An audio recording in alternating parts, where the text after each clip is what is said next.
Alright everybody, hope you're all doing well. I've got the other one at the minute. It's my second walk of the day, the morning I should say. I took out the 14-month-old husky, Raiden, that my little boy named after a Mortal Kombat character, and now I'm taking her out. She's 5 months old, nearly 6 months old now. What my wife named Khaleesi from Game of Thrones. Yep, I don't get to name animals and pets or anything like that. I just get to walk them. You know? What can you do? Anyway, firstly I want to say thank you to everybody who joined in last night for the live stream. When I was streaming the boxing last night. It went better than I thought it was going to go. Everything was literally last minute. I didn't know I was actually going to be live streaming it for various different reasons. There's so many different adapters and cables and all these kind of things that I had to try and get last minute, and then of course you have to rely on the Wi-Fi of the event. But of course I've got like a super dongle to stick into the side to boost the signal so the signal didn't drop, which kind of worked out well, and all other bits. It was so complicated. I'm not that tech minded. I'm not. I'm okay, but you know, I figure things out as I go, and I think overall it went okay. Of course I didn't do commentary on the live last night, and by the way, if you haven't watched it, it's still up here on the channel, so go give it a watch. There was 5 fights, supposed to be in 7 originally. One got pulled a few days ago, and one got pulled literally at the weigh-in over issues with the board and whatever else. But that said, yeah, again, I didn't expect big views for the live and things like that, because obviously England were playing, right? England were playing America. Just our luck really, that happened to be on that day at that particular time. Okay, but you know what, we kind of done the best we've done, and right now over 1,000 viewers have watched it, so I appreciate all of you for watching it. As I said, it's still up there, so go give it a watch. But as I said, first time I've ever done it, so it was somewhat of a guinea pig trial to see how it would go. Listen, there are many things I could do to improve it, like for example I could pay the premium on StreamYard rather than just use their bog standard service. That would make the quality a little bit better, that's for sure. Oh, it's tight. Again, I don't really do lives too much, do I? So, but if I'm going to do more and more events, which I will be, the next one will be December the 11th. But again, a lot of things do depend on the Wi-Fi at the venues. For those of you who go to the venues, and if you ever get the Wi-Fi codes, they're not the best in the world. They're really not.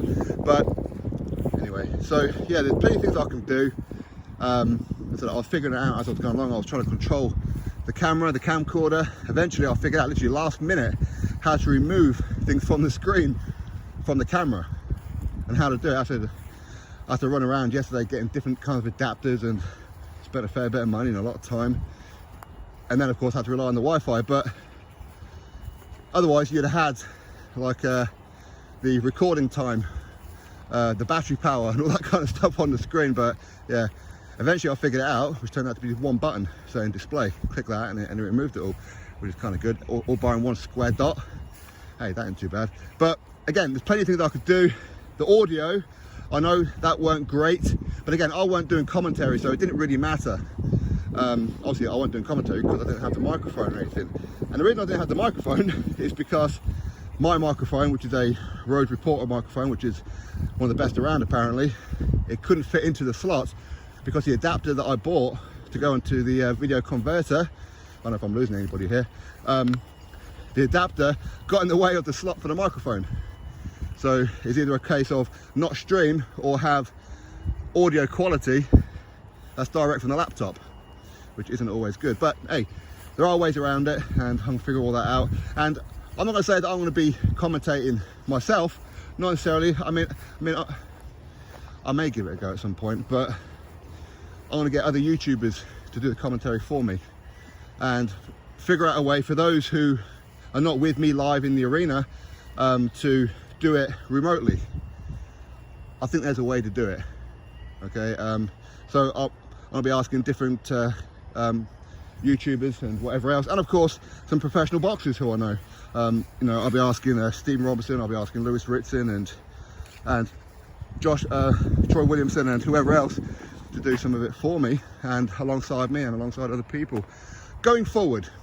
Now that won't all happen on December the 11th, which will be the next time that I do it. But each time I do it, there will be some improvements. But believe me, it's hard work. It's really, really hard work to control the footage, plus the writing that's going across the bottom and all that kind of stuff, where of course I'm putting the fights.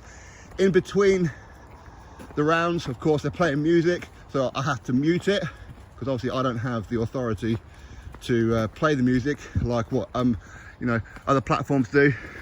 Go for a wee there, did you? So yeah, I had to mute it. The ring walk music, of course, I had to mute as well.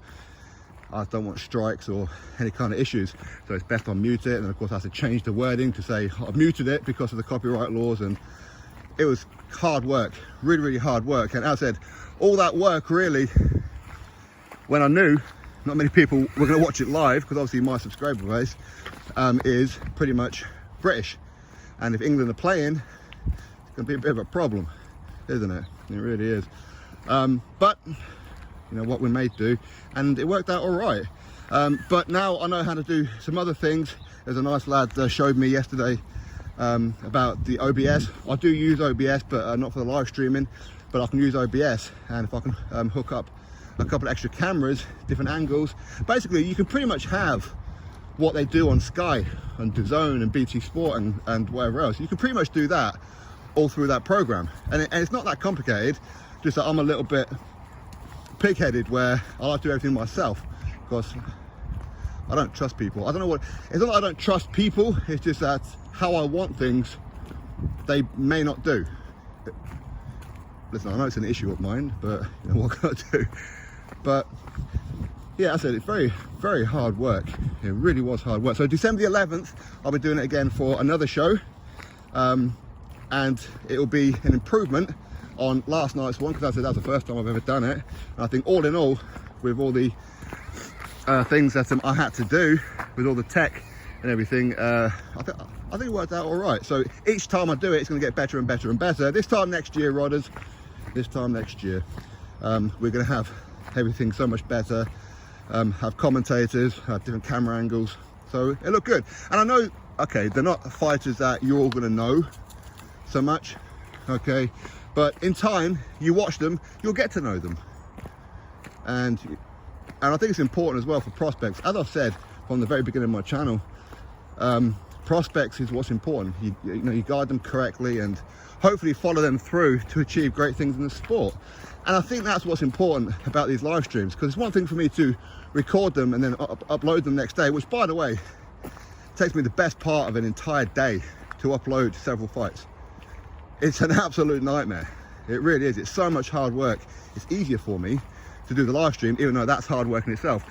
Basically what I'm saying is I'm a little bit lazy, and I'd rather do the hard work in one hit on one night than spend the entire next day doing it all. But anyway, again, thank you very much for everybody who did tune in. I said, I know people will watch in England. I bet you regret it now, huh? But you know what? December the 11th, that'll be the next one. Hopefully there's not a World Cup game on that day. Probably will be, you never know. But yeah, anyway, thanks again. Catch you next video. Subscribe.